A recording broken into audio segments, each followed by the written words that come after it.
আরও একটা নতুন সেশন নিয়ে এক্সাম অরবিট চ্যানেলে তোমাদের সঙ্গে হাজির আমি সৌমেন স্যার, যেখানে স্ট্যাটিক জিকে অর্থাৎ স্ট্যাটিক জিকের মধ্যে স্পোর্টস সেকশন নিয়ে আজকে আলোচনা করব, যেখানে টপ 20 কোশ্চেন যেগুলো প্রিভিয়াস ইয়ারে অলরেডি বিভিন্ন পরীক্ষায় এসেছে এবং আপকামিং ডেতেও বিভিন্ন পরীক্ষায় আসতে চলেছে। চলো আজকের সেশনটা শুরু করা যাক। তবে সেশন শুরু করার আগে একটা জিনিস বলে রাখি, ইউটিউবে তোমরা অনেক ভিড় দেখবে কিন্তু সঠিক গাইডেন্স সেখানেই পাবে, যেখানে পল্লব স্যার তোমাদের ম্যাথমেটিক্সের উপর গাইড করবেন এবং আমি তোমাদের জেনারেল অ্যাওয়ারনেস অর্থাৎ আমি সৌমেন স্যার তোমাদের জেনারেল অ্যাওয়ারনেসের দিকটা তোমাদের বিভিন্ন কোশ্চেন আমি করাবো। চলো বেশি কথা না বলে আজকে সেশনটা শুরু করা যাক। তোমাদের এই প্রশ্নগুলো কেমন লাগছে আমরা বেশ কিছু ভিডিও আপলোড করে দিয়েছি, সেগুলো একটু দেখে নেবে আমাদের চ্যানেলে গিয়ে, সেটা তোমরা কিন্তু জানাবে। চলো 1 নম্বর কোশ্চেনটা শুরু করা যাক। 1 নম্বর কোশ্চেন বলছে স্পোর্টস অথরিটি অফ ইন্ডিয়া কোন মন্ত্রকের অধীনে আসে? চারটে অপশন তোমাদের জন্য, শিক্ষা মন্ত্রণালয়, সামাজিক ন্যায় বিচার মন্ত্রণালয়, স্বাস্থ্য পরিষেবা বা স্বাস্থ্য পরিবার কল্যাণ মন্ত্রণালয়, নাকি যুব বিষয়ক ও ক্রীড়া মন্ত্রণালয়। তো মনে রাখো, দেখো পাশে একটা ছবি দিয়ে দিয়েছি, স্পোর্টস অথরিটি অফ ইন্ডিয়ার লোগো সমেত ছবি দেওয়া আছে। তো তোমরা মনে রাখবে, যেহেতু একটু স্পোর্টসের সঙ্গে জড়িত, তো উত্তরটা সরাসরিভাবে তুমি দেখতেই পাচ্ছ উত্তরটা কি হবে। উত্তরটা হবে অপশান ডি। যদি করো তো একদম সঠিক উত্তর হবে। তো এই যে অথরিটিটা বলছি, স্পোর্টস অথরিটি অফ ইন্ডিয়া, এটা অ্যাকচুয়ালি এদের কাজ কি? এদের কাজ হচ্ছে খেলাধুলার মান উন্নয়ন এবং পরিবেশের, মানে পরিবেশ বলছি পরিকাঠামো, পরিবেশ তো ঠিক নয়, পরিকাঠামোগত, যে খেলাধুলার পরিকাঠামোগত বিষয়টা আরও মান উন্নয়ন করা, মানে খেলাধুলার মান উন্নয়ন তার সঙ্গে পরিকাঠামো করা, এই বিষয়টা তাদের কাজ।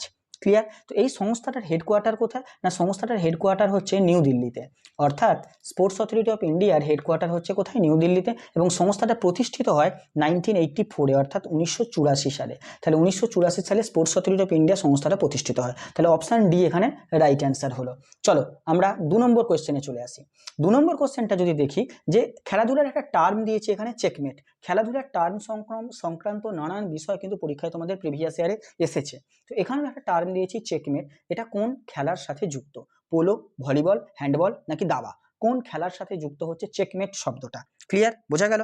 তো দেখো, এই যে খেলার সাথে যুক্ত এই যে টার্মটা চেকমেট, এটা কিন্তু অপশান ডি যদি করো তোমরা, অপশান ডি পাশে আমি ছবি দিয়ে দিয়েছি বোঝার জন্য, তো option D is the right answer. অর্থাৎ দাবার সাথে যুক্ত হচ্ছে এই টার্মটা হচ্ছে চেকমেট। এখন চেকমেট জিনিসটা কি? না, চেকমেট হলো চেস খেলার চূড়ান্ত অবস্থা। কিরকম? না, যখন কোনো খেলোয়াড়ের রাজা, অর্থাৎ যে তোমার যে আমরা খেলাটা খেলছি সেটা হচ্ছে দাবা, সেই দাবার যে রাজা বা কিং যে গুটিটা থাকে, সেই প্রতিপক্ষের গুটির দ্বারা যখন সরাসরি আক্রান্ত হয়, অর্থাৎ রাজা যখন প্রতিপক্ষের গুটির দ্বারা সরাসরি আক্রান্ত হয় এবং রাজার পালানোর বা আক্রমণ প্রতিহত করার কোনো রাস্তা থাকে না, তখন তাকে আমরা চেকমেট বলি। এবং এটি হওয়ার সাথে সাথে খেলাটা কিন্তু শেষ হয়ে যায়। তো এই যে সিচুয়েশন, এই সিচুয়েশনে যে শব্দটা ব্যবহার করা হচ্ছে সেটা হচ্ছে চেকমেট, যেটা দাবার সঙ্গে যুক্ত। কিন্তু দাবা সংক্রান্ত আরও বেশ কিছু ইনফরমেশন তোমাদের দিই। সেটা হচ্ছে দাবা খেলার উৎপত্তি কিন্তু ভারতেই, এটা মনে রাখবে। দাবা খেলার উৎপত্তি মনে করা হয় ভারতেই হচ্ছে দাবা খেলার উৎপত্তি। ঠিক আছে? তো ভারতই হচ্ছে দাবা খেলার উৎপত্তিটা মনে রাখবে। আর তার সাথে একটা জিনিস মনে রেখো, যে দাবা খেলার ক্ষেত্রে ভারতের যে প্রথম গ্র্যান্ড মাস্টার মানে জিএম, প্রথম গ্র্যান্ড মাস্টার যিনি হয়েছিলেন তার নাম হচ্ছে বিশ্বনাথন আনন্দ। বিশ্বনাথন আনন্দ স্যার যিনি ছিলেন প্রথম গ্র্যান্ড মাস্টার ভারতের। কি আছে? বিশ্বনাথন আনন্দ। আশা করি জানো।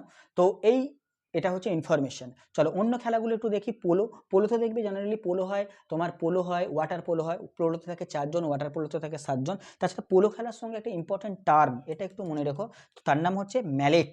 ম্যালেট পোলো খেলার সঙ্গে ইম্পর্টেন্ট টার্ম, MALLET, ম্যালেট। ওকে, পোলো খেলার সঙ্গে ইম্পর্টেন্ট টার্ম হচ্ছে ম্যালেট, এটা মনে রাখবে।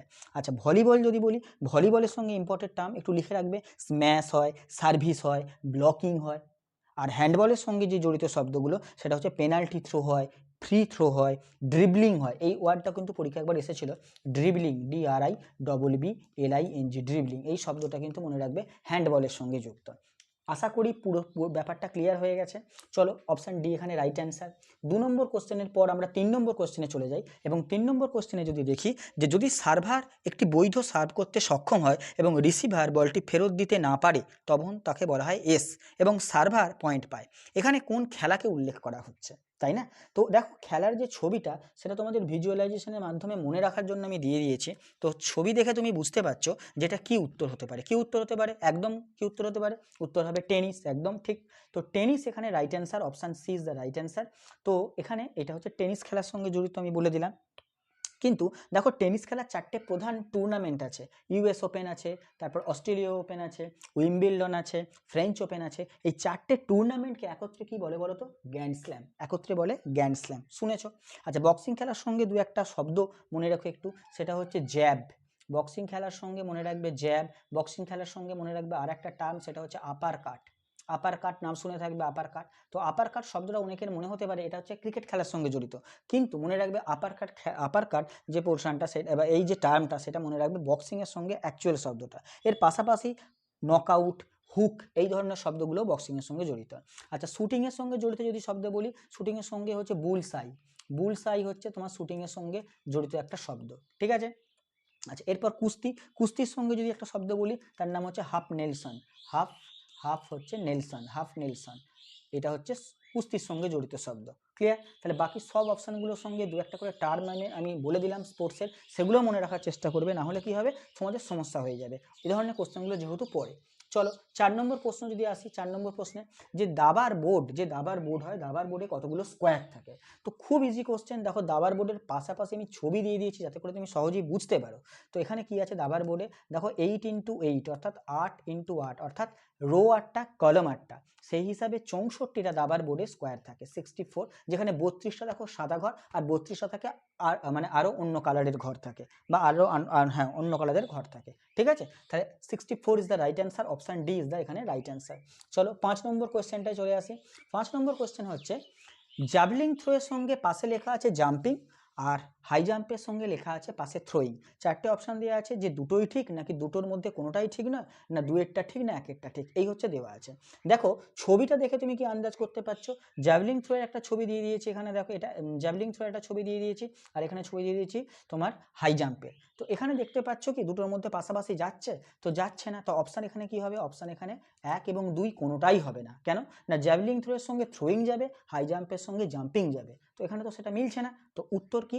বি, 1 এবং 2 কোনোটাই যাবে না। ক্লিয়ার? আচ্ছা, জ্যাভলিং থ্রোয়ের সঙ্গে বিখ্যাত যে ভারতীয় ব্যক্তির নাম জড়িত, সেটা নীরজ চোপড়া, যিনি 2020 সালে টোকিও অলিম্পিকে ভারতকে স্বর্ণপদক এনে দিয়েছেন। আশা করি বোঝা গেল। চলো পরের কোশ্চেনে আসি। পরের কোশ্চেন যদি 6 নম্বর কোশ্চেনটায় আসি, যে কোন খেলায় শাটলকক ব্যবহৃত হয়? শাটলককের পাশে ছবি দিয়ে দিয়েছি, শাটলকক। তো এই ছবিটা দেখে তুমি বুঝতে পেরে গেছো মোটামুটি উত্তর কি হবে। তো একদম ঠিক উত্তর হচ্ছে ব্যাডমিন্টন। ব্যাডমিন্টনের সঙ্গে শাটলকক কথাটা হচ্ছে জড়িত আছে। ব্যাডমিন্টনের সঙ্গে আরও ইম্পর্টেন্ট বেশ কিছু টার্ম আছে, সেগুলো কি না স্ম্যাশ, স্ম্যাশ, তারপরে হচ্ছে সার্ভিস, ব্যাডমিন্টনের সঙ্গে বলছি, হ্যাঁ, সার্ভিস, ম্যাচ সার্ভিস, এই কথাগুলো ব্যাডমিন্টনের সঙ্গে জড়িত শব্দ। আচ্ছা, ব্যাডমিন্টনের সঙ্গে যদি গুরুত্বপূর্ণ ব্যক্তির নাম বলি, তখন হচ্ছে পিভি সিন্ধু, সাইনা নেহওয়াল, প্রকাশ পাড়ুকন, এইসব ব্যক্তিগুলো জড়িত আছে। ব্যাডমিন্টনের সঙ্গে গুরুত্বপূর্ণ টুর্নামেন্ট বললে উবের কাপ আছে, থমাস কাপ আছে, ব্যাডমিন্টনের সঙ্গে গুরুত্বপূর্ণ টুর্নামেন্ট। এরপর আরেকটা ইনফরমেশন দিই, যে ওয়ার্ল্ড ব্যাডমিন্টন ফেডারেশন মানে BWF বলা হয়, এর যে হেডকোয়ার্টার সেটা হচ্ছে তোমার কি বলতো না কুয়ালালামপুর। তোমার কোথায় বলো তো না কুয়ালালামপুর হচ্ছে মালয়েশিয়ার কুয়ালালামপুরে ওয়ার্ল্ড ব্যাডমিন্টন ফেডারেশনের হেডকোয়ার্টার কিন্তু। ক্লিয়ার? চলো কাবাডির সঙ্গে একটা গুরুত্বপূর্ণ যে টার্ম, এটা আমি মনে রাখবে, সেটা হচ্ছে কি না রেইডার, RAIDER, রেইডার। কাবাডির সঙ্গে একটা গুরুত্বপূর্ণ টার্ম হচ্ছে রেইডার। এই রেইডার সম্পর্কে আরও কোয়েশ্চেন রেখেছি আমি পরের স্লাইডে বা তার পরবর্তী স্লাইডে রেখেছি, সেখানে ফুল ডিসকাস করব। চলো ফুটবলের সঙ্গে গুরুত্বপূর্ণ টার্মের মধ্যে অফসাইড হচ্ছে, পেনাল্টি শুট আউট আছে, বাস্কেটবলের সঙ্গে ফাউল রয়েছে, বাস্কেটবলের সঙ্গে আরেকটা টার্ম আছে ডাঙ্কিং। এটা শব্দটা শুনেছো নাকি জানি না, সেটা হচ্ছে ডাঙ্কিং, DUNKING, ডাঙ্কিং। এই শব্দটাও কিন্তু মনে রাখবে বাস্কেটবলের সঙ্গে জড়িত শব্দ, ডাঙ্কিং, DUNKING। আশা করি বোঝাতে পারলাম, পুরোটা বুঝতে পারলে। চলো 7 নম্বর অপশানে কি আছে, 7 নম্বর কোয়েশ্চেনে কি আছে দেখি। 7 নম্বর কোশ্চেন আছে কোন লিগ ফুটবল খেলার সঙ্গে যুক্ত? পাশে যে ছবিটা আছে সেটা দেখেই তোমরা করে ফেলবে আশা করি, কিন্তু তারপরেও যারা জানো না তাদের সম্পর্কে তাদের জানানোর জন্য, বা যারা জানো আরও বেশি করে জানার জন্য, আরও ইনফরমেশন জানার জন্য আমি পাশে ছবিটা দিয়ে দিয়েছি। তো অপশান এ এখানে রাইট অ্যান্সার হবে, অর্থাৎ ইন্ডিয়ান সুপার লিগ, যেটাকে আমরা কি বলি ISL। তো ISL যেটা খেলাটা 2014 সাল থেকে চালু হয়েছে, ISL খেলা 2014 সাল, যেটাকে পরিচালনা করে কে? All India Football Federation. যারা পরিচালনা করে এই ইন্ডিয়ান সুপার লিগকে, আচ্ছা, বি অপশানে দেখো সুপ্রা লিগ, এটা দেখে আমার কি মনে পড়ে গেল না, সুপ্রা লিগ দেখে আমার মনে পড়ে গেল এটা হচ্ছে মোটর স্পোর্টসের যে একটা গেম হয়, মোটর স্পোর্টসের গেমের সঙ্গে যুক্ত সুপ্রা লিগ। ক্লিয়ার? তাহলে এখানে অপশানে উত্তর কি হবে? Option A is the right answer, যেটা 2014 থেকে শুরু হয়েছিল, অল ইন্ডিয়া ফুটবল ফেডারেশনের তরফ থেকে এটা পরিচালিত হয়ে থাকে। ক্লিয়ার? 7 নম্বর অপশান, 7 নম্বর প্রশ্নের উত্তর এ হবে। চলো 8 নম্বর কোয়েশ্চেনে চলে আসি, এবং 8 নম্বর কোয়েশ্চেনটা খুব ইম্পর্টেন্ট কোয়েশ্চেন। এদের মধ্যে কোনটা ভারতীয় টুর্নামেন্ট নয়? কোনটা ভারতীয় টুর্নামেন্ট নয়? সুব্রত কাপ, সন্তোষ ট্রফি, উয়েফা চ্যাম্পিয়ন লিগ এবং ডুরান্ট কাপ। পাশে ছবি আছে, ছবি দেখে কনসেপ্ট তোমাদের ক্লিয়ার হয়ে যাবে। এই যে উয়েফা, এইটার পাশে ছবি দেখে তুমি বুঝতে পেরে গেছো যে উত্তর একদম অপশান কি হবে? অপশান সি হবে, উয়েফা চ্যাম্পিয়ন লিগ। এই উয়েফা, যার ফুল ফর্ম কি জানো? যদি না জানো একটু জেনে নাও, সেটা হচ্ছে union of European football association. আরেকবার বলি, union of European football association. তো ইউরোপিয়ান শব্দটা রয়েছে, ফুটবল অ্যাসোসিয়েশন শব্দটা রয়েছে, তার মানে ইউরোপের যে ক্লাব ফুটবল, ইউরোপের ক্লাব ফুটবলের শ্রেষ্ঠত্বের লড়াই। ইউরোপের ক্লাব ফুটবলের মধ্যে দু চারটে ক্লাবের নাম যদি আমি বলি, যেমন বার্সেলোনার নাম শুনে থাকবে, রিয়াল মাদ্রিদের নাম শুনে থাকবে, ম্যানচেস্টার সিটির নাম শুনে থাকবে। এইসব যে ক্লাবগুলো, এই ক্লাবগুলোর মধ্যে শ্রেষ্ঠত্ব প্রমাণের একটা প্রেস্টিজিয়াস লড়াই, that is UEFA champion league. তো এটা তো ভারতের অবভিয়াসলি হবে না, option C is the right answer. দেখো সুব্রত কাপ, এটাও কিন্তু ফুটবল টুর্নামেন্ট, যেটা আন্তঃ স্কুলগুলোর মধ্যে হয়ে থাকে, অর্থাৎ আন্তঃ স্কুল ফুটবল টুর্নামেন্ট, যেখানে তরুণ ফুটবল প্লেয়ারদের তুলে আনার একটা চেষ্টা করা হয়, কিসের মাধ্যমে? সুব্রত কাপের মাধ্যমে। ক্লিয়ার? আচ্ছা, সন্তোষ ট্রফি হচ্ছে ন্যাশনাল লেভেলের ফুটবল প্রতিযোগিতা, ন্যাশনাল লেভেলের ফুটবল প্রতিযোগিতা হচ্ছে সন্তোষ ট্রফি। আর ডুরান্ট কাপ, এটা তো খুব ইম্পর্টেন্ট, 1888 সাল থেকে শুরু হয়েছে ডুরান্ট কাপ, যেটা এশিয়ার মধ্যে সব থেকে প্রাচীন এবং গোটা বিশ্বের মধ্যে তৃতীয় সব থেকে প্রাচীন সেই টুর্নামেন্টটা হচ্ছে ডুরান্ট কাপ। 1888-তে শুরু হয়েছিল, এবং প্রথম যে শুরুটা হয়েছিল সেটা সিমলাতে শুরু হয়েছিল, সিমলা। ক্লিয়ার? তো চলো option C is the right answer. যাব আমরা 9 নম্বর কোয়েশ্চেনে, এবং 9 নম্বর কোয়েশ্চেনটা দেখবো কোন কাপ বা ট্রফিটা ভারতের ঘরোয়া ক্রিকেটের সাথে সম্পর্কিত নয়। Duleep trophy, Durand cup, Deodhar trophy, Ranji trophy. দেখো এই মাত্র ডুরান্ট কাপ সম্পর্কে তোমাদের ইনফরমেশন দিলাম আমি, এবং পাশের ছবিটাও দেখো ডুরান্ট কাপের দেওয়া আছে। দেখো সিন্স 1888, আমি যদি আগের স্লাইডে বলে থাকি 1988 বলিনি, সম্ভবত 1888, তো 1888 থেকেই শুরু হচ্ছে ডুরান্ট কাপ। তো দেখতে পাচ্ছ ডুরান্ট কাপ যেহেতু ফুটবলের সঙ্গে জড়িত, তো এটা তো অবভিয়াসলি ঘরোয়া ক্রিকেটের মধ্যে পড়ছে না, পরিষ্কার কথা, option B is the right answer. Duleep trophy obviously first class যে ক্রিকেট টুর্নামেন্ট হয়ে থাকে, সেই ফার্স্ট ক্লাস ক্রিকেট টুর্নামেন্ট হচ্ছে দলীপ ট্রফি। ক্লিয়ার? চলো দেওধর ট্রফি হয় ওডিআই ফরম্যাটে ঘরোয়া ক্রিকেট, দেওধর ট্রফি। আর রঞ্জি ট্রফি যেটা হয় তোমার টেস্ট ফরম্যাটে হয়ে থাকে, এবং সেটাও ঘরোয়া টুর্নামেন্ট, প্রথম শ্রেণীর ক্রিকেট টুর্নামেন্ট টেস্ট ফরম্যাটে। আচ্ছা, এই ট্রফিগুলো বাদ দিয়েও যদি আরও কিছু ট্রফি থাকে, যেমন বিজয় হাজারে ট্রফি, যেটা বিজয় হাজারে, এটা তোমরা নাম শুনে থাকবে, বিজয় হাজারে ট্রফি, যেটাও কিন্তু একটা ঘরোয়া টুর্নামেন্ট, যেটা 50 ওভার মানে ওডিআই ফরম্যাটে হয়ে থাকে। আর একটা ট্রফি আছে সৈয়দ মুস্তাক আলী ট্রফি, যেটা ঘরোয়া টুর্নামেন্ট T20 ফরম্যাটে হয়ে থাকে। এগুলো কিন্তু ইম্পর্টেন্ট ট্রফির মধ্যে পড়ে, Mustaq Ali trophy, Syed Mustaq Ali trophy, Vijay Hazare trophy, পাশাপাশি রঞ্জি, দেওধর, দলীপ ট্রফি তো ইম্পর্টেন্ট আছেই। ক্লিয়ার? সব কটা ইনফরমেশন আমি বলে দিলাম, এক্সট্রা ইনফরমেশন বলে দিলাম, প্রত্যেকটা জিনিস মনে রাখার চেষ্টা করবে। চলো 10এর কোয়েশ্চেনে চলে আসি। 10এর কোয়েশ্চেন বলছে, নিচের কোন খেলাধুলায় আক্রমণকারী খেলোয়াড়কে রেইডার বলে? আমি এই মাত্র দু একটা কোশ্চেন আগেই আমি তোমাদের বললাম যে রেইডার শব্দটা কোন খেলার সঙ্গে যুক্ত। পাশে ছবি দেওয়া আছে, ছবি দেখেই বুঝতে পারছো কোন খেলা। অফকোর্স স্যার, একদম উত্তর হবে কি? কাবাডি খেলার সঙ্গে রেইডার কথাটা যুক্ত। এখন রেইডার এই যে কাবাডি খেলার সঙ্গে যুক্ত, কেমনভাবে বিষয়টা হয়? এই যে কাবাডি খেলছে, দেখো দুটো পক্ষ আছে, দুটো পক্ষের মধ্যে দেখো একটা পক্ষ অন্য দলের যে অন্য বিপক্ষে গিয়ে সেই কোর্টের যারা খেলোয়াড় আছে তাদেরকে ছুঁয়ে আসার চেষ্টা করে। তো যে ব্যক্তি ছুঁয়ে আসার চেষ্টা করে তিনি হলেন রেইডার। আশা করি বোঝাতে পারলাম। দুটো পক্ষ, একটা পক্ষ আর একটা পক্ষের ঘরে যাবে বা পক্ষের এরিয়ায় যাবে, সেখানে গিয়ে তাদেরকে ছুঁয়ে আসার চেষ্টা করবে, এবং অবশ্যই শর্ত একটা, যে কাবাডি কাবাডি কাবাডি এরকম বলতে বলতে এক নিঃশ্বাসে তাদের থাকতে হবে। এইটাই তো শর্ত থাকে, কাবাডি খেলার নিয়ম তো তাই থাকে, তাই না? তো এইখানে যে ব্যক্তি অন্য বিপক্ষের ঘরে গিয়ে ছুঁয়ে আসার চেষ্টা করছে, সেই ব্যক্তিকে বলা হয় কি না রেইডার। খুব ইম্পর্টেন্ট, রেইডার। ক্লিয়ার? আচ্ছা, তো এই যে দেখো কাবাডি এমন একটা জনপ্রিয় খেলা, যেটা বেশ কিছু রাজ্যের কিন্তু রাজ্য খেলা। কোন রাজ্যের রাজ্য খেলা? যেমন হচ্ছে পাঞ্জাবের রাজ্য খেলা হচ্ছে তোমার এই কাবাডি, বা তুমি বলতে পারো তেলেঙ্গানার রাজ্য খেলা হচ্ছে তোমার এই কাবাডি। তাহলে পাঞ্জাব এবং তেলেঙ্গানার রাজ্য খেলা হচ্ছে kabaddi, option B is the right answer. চলো ব্যাডমিন্টন, ব্যাডমিন্টনের সঙ্গে গুরুত্বপূর্ণ শব্দ যেটা আছে সেটা হচ্ছে স্ম্যাশ আছে, শাটেলকক তো আমি আগেই বললাম, তার ডাবল ফল্ট, এই শব্দগুলো ব্যাডমিন্টনের সঙ্গে যুক্ত। টেনিসের সঙ্গে যুক্ত আছে ডিউস, টেনিসের সঙ্গে মনে রাখবে শব্দ যুক্ত আছে ডিউস, DEUC, ডিউস শব্দ যুক্ত আছে। বা টেনিসের সঙ্গে গ্র্যান্ড স্ল্যাম যুক্ত আছে, ACE, এই শব্দটাও যুক্ত আছে। হকির সঙ্গে যুক্ত হচ্ছে মনে রাখবে বুলি, হকির সঙ্গে মনে রেখো যে বুলি যে শব্দটা সেটা হকির সঙ্গে যুক্ত। বা তুমি বলতে পারো স্কুপ, স্কুপ শব্দটাও হকির সঙ্গে যুক্ত, SCOOP, স্কুপ, এই শব্দটাও হকির সঙ্গে যুক্ত। ক্লিয়ার? পেনাল্টি কর্নার, এই শব্দটাও হকির সঙ্গে যুক্ত। ক্লিয়ার? চলো option B is the right answer. 11 নম্বর কোশ্চেনে চলে আসি। 11 নম্বর কোশ্চেনটা বলছে নিচের কোনটা অলিম্পিক ইভেন্ট নয় মার্চ 2023 অনুসারে? মার্চ 2000 অনুসারে কোনটা অলিম্পিকের ইভেন্টই নয়? ক্রিকেট, রোয়িং, সেলিং নাকি বাস্কেটবল? তো দেখো এখানে বলতে চাইছে যে এটা কোনটা অলিম্পিকে খেলা হয় না, কোন ইভেন্টটা কোনটা। তো option A is the right answer. কেন option A is the right answer? না বলি যে 1900 সালে প্যারিস অলিম্পিক হয়েছিল, সেই অলিম্পিকে ক্রিকেট ছিল, কিন্তু তারপর থেকে লাগাতার 2024 পর্যন্ত কোনো ইভেন্টেই অলিম্পিকের ইভেন্টে ক্রিকেট নেই। 2028 সালে 2028 সালে লস অ্যাঞ্জেলেসে অলিম্পিক হবে, তো সেইখানে কিন্তু ক্রিকেট ফিরছে, মানে ক্রিকেটকে আনা হচ্ছে পুনরায়, সেটা আসছে ক্রিকেট T20 ফরম্যাটে। T20 ফরম্যাটে পুনরায় ক্রিকেটকে আনা হচ্ছে। তো মার্চ 2023 সাল অনুযায়ী কিন্তু ক্রিকেট অলিম্পিকের কোনো ইভেন্ট নয়। আশা করি বুঝতে পারলাম।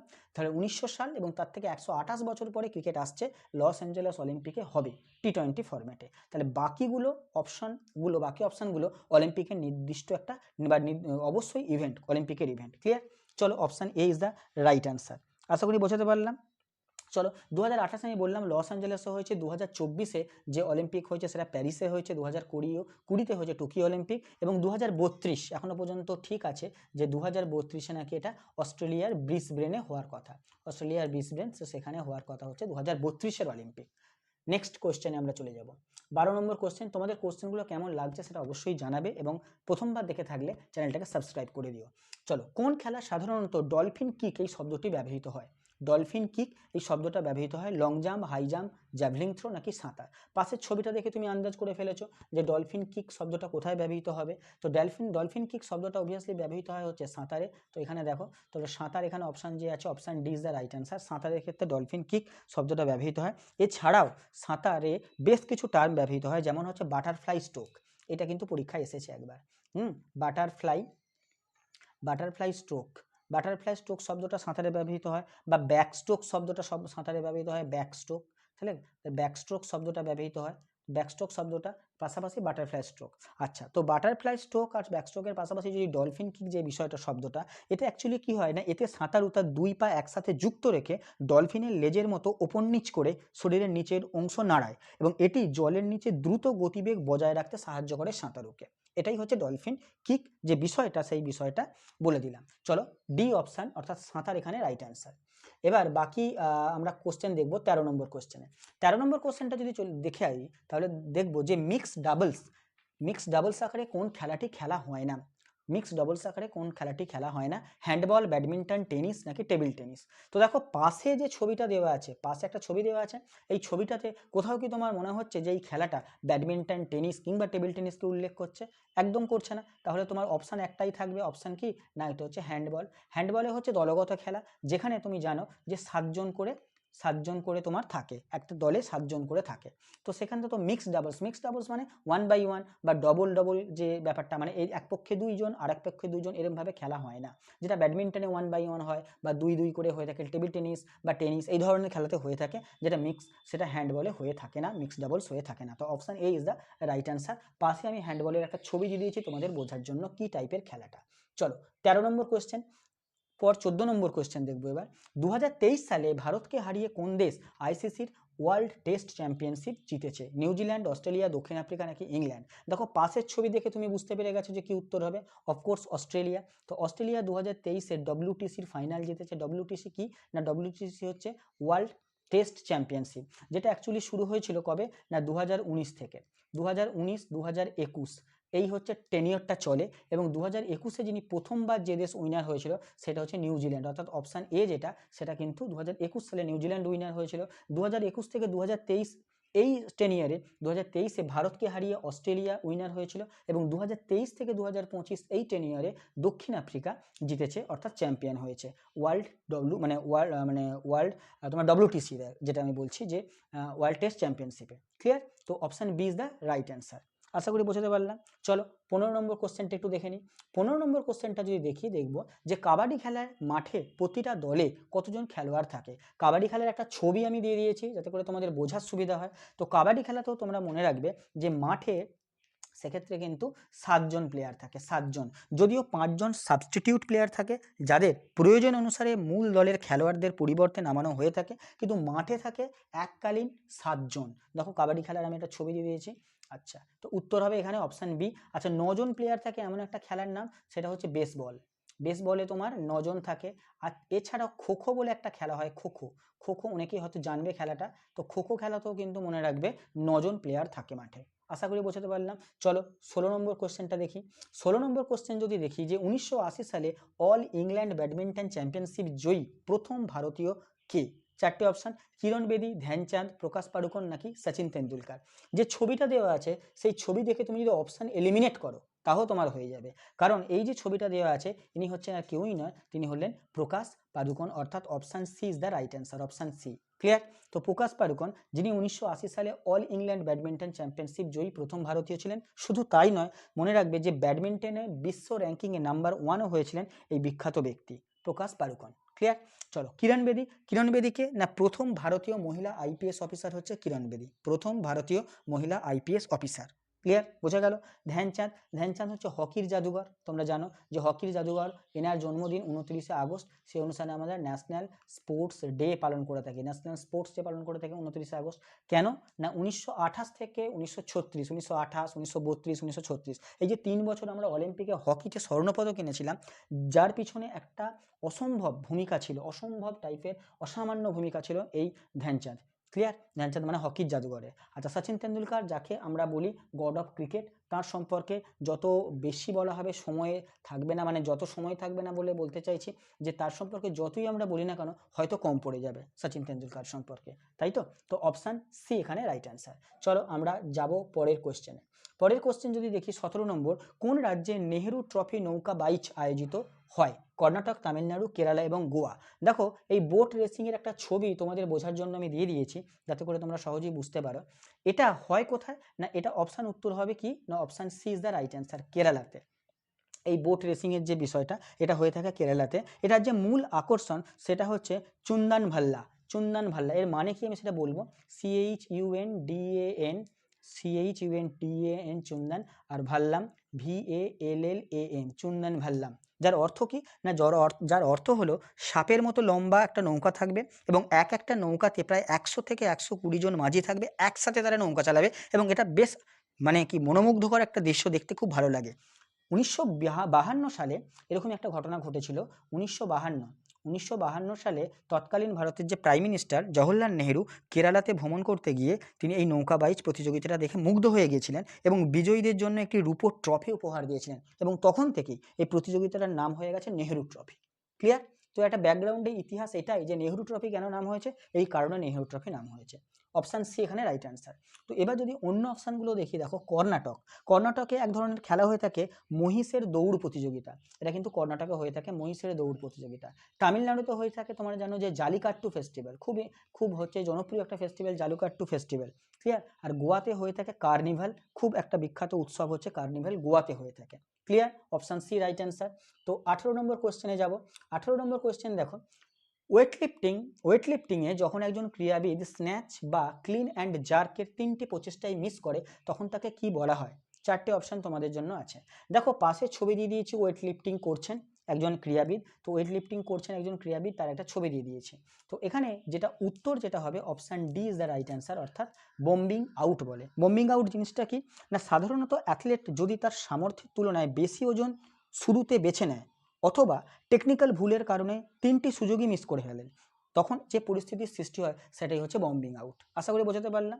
আচ্ছা এবার দেখো ওই যে স্ন্যাচ যে শব্দটা আছে, স্ন্যাচ, স্ন্যাচ মানে ধরো কোনো একজন মানে অ্যাথলেট, কোনো একজন অ্যাথলেট তিনি কী করলেন, একবারে এক প্রচেষ্টাতে ওজনটা একবারে মাটি থেকে তুলে মাথার ওপর পর্যন্ত তুলে ফেলতে সক্ষম হলেন, সেটাকে বলা হচ্ছে স্ন্যাচ। আর ক্লিন অ্যান্ড জার্ক কাকে বলা হয় না, যখন ওই ওজনটাকে কোনো একজন প্রতিযোগী প্রথম চান্সে কাঁধের পর্যন্ত তুললেন, কাঁধ পর্যন্ত তুলেছেন এবং তার পরের চান্সে মাথার ওপর পর্যন্ত তুলে ফেললেন, সেটাকেই বলা হয় ক্লিন অ্যান্ড জার্ক। তাহলে প্রত্যেকটা টার্ম আমি বুঝিয়ে দিলাম, ক্লিন অ্যান্ড জার্ক বলতে কী বোঝায়, স্ন্যাচ বলতে কী বোঝায়, বম্বিং আউট বলতে কী বোঝায়, প্রতিটা টার্ম তোমরা ভালো করে একবার শুনে নাও এবং আইডিয়া ক্লিয়ার করে নাও। চলো 19 নম্বর কোয়েশ্চেনে চলে আসি। 19 নম্বর কোয়েশ্চেনটা যদি দেখি, দেখো 19 নম্বর কোয়েশ্চেনটা, লাভলিনা বোরগোহাইন কোন খেলার সাথে যুক্ত? পাশে দেখো ছবি দিয়ে দিয়েছি, হকি, ক্রিকেট, বাস্কেটবল নাকি বক্সিং। তো ছবি দেখে তুমি বুঝে গেছো, নিশ্চয়ই বুঝে গেছো। তো কোন খেলার সঙ্গে যুক্ত হবে লাভলিনা বোরগোহাইন? ইনি হচ্ছেন বক্সিংয়ের সঙ্গে যুক্ত হচ্ছে লাভলিনা বোরগোহাইন। ইনি আসাম থেকে বিলং করেন, আসাম থেকে বিলং করেন এবং 2020 সালে যে টোকিও অলিম্পিক হয়েছিল তিনি কিন্তু ব্রোঞ্জ জিতেছিলেন বক্সিং থেকে তিনি কিন্তু ব্রোঞ্জ জিতেছিলেন। ক্লিয়ার? তো option D is the right answer এখানে হবে। আচ্ছা হকি থেকে যদি বলি ইম্পর্টেন্ট প্লেয়ার বা গুরুত্বপূর্ণ প্লেয়ার, পিআর শ্রীজেশের নাম শুনেছো তোমরা হকির ক্ষেত্রে, পিআর শ্রীজেশের নাম শুনেছো, তাই তো? তাছাড়া আর হকির ক্ষেত্রে কার নাম শুনেছো? রানী রামপালের নাম শুনেছো, রানী রামপালের নাম শুনেছো, ইনিও কিন্তু হকির ক্ষেত্রে একজন দিগ্গজ প্লেয়ার। তো ক্রিকেটের ক্ষেত্রে একাধিক ব্যক্তির নাম তোমরা নিজেরা জানো, এটা আমি বলবো না। আর বাস্কেটবলের ক্ষেত্রে একজনের নাম আমি মনে পড়ছে এই মুহূর্তে, তার নাম হচ্ছে সতনাম সিং, ইনিও একজন basketball player, Satnam Singh. Clear? তো অপশান ডি এখানে রাইট অ্যান্সার। চলো আজকের সেশনের লাস্ট কোয়েশ্চেন যেটা খুব ইজি কোশ্চেন তোমাদের জন্য রেখেছি, প্রথম এশিয়ান গেমস কখন এবং কোথায় অনুষ্ঠিত হয়? এই প্রশ্নের উত্তর তোমরা নিশ্চয়ই জানো, তবু আমি বলে দিই, option A is the right answer, অর্থাৎ 1951 খ্রিস্টাব্দের নয়াদিল্লিতে প্রথম এশিয়ান গেমস অনুষ্ঠিত হয়। আজকে টপ 20 কোশ্চেন তোমাদের থাকলো, যে কোশ্চেনগুলো কিন্তু তোমাদের প্রিভিয়াস ইয়ারে বিভিন্ন পরীক্ষায় এসেছে। এই ধরনের সেশন তোমরা যদি আরও পেতে চাও তোমরা অবশ্যই আমাদের জানাবে, তোমাদের কোনো সাজেশন থাকলেও তোমরা অবশ্যই জানাবে। আজকের মতো ক্লাসটা এখানেই শেষ করলাম, পরবর্তী কোনো দিন অন্য ক্লাসে আবার তোমাদের সাথে দেখা হচ্ছে। আজকের মতো থ্যাংক ইউ।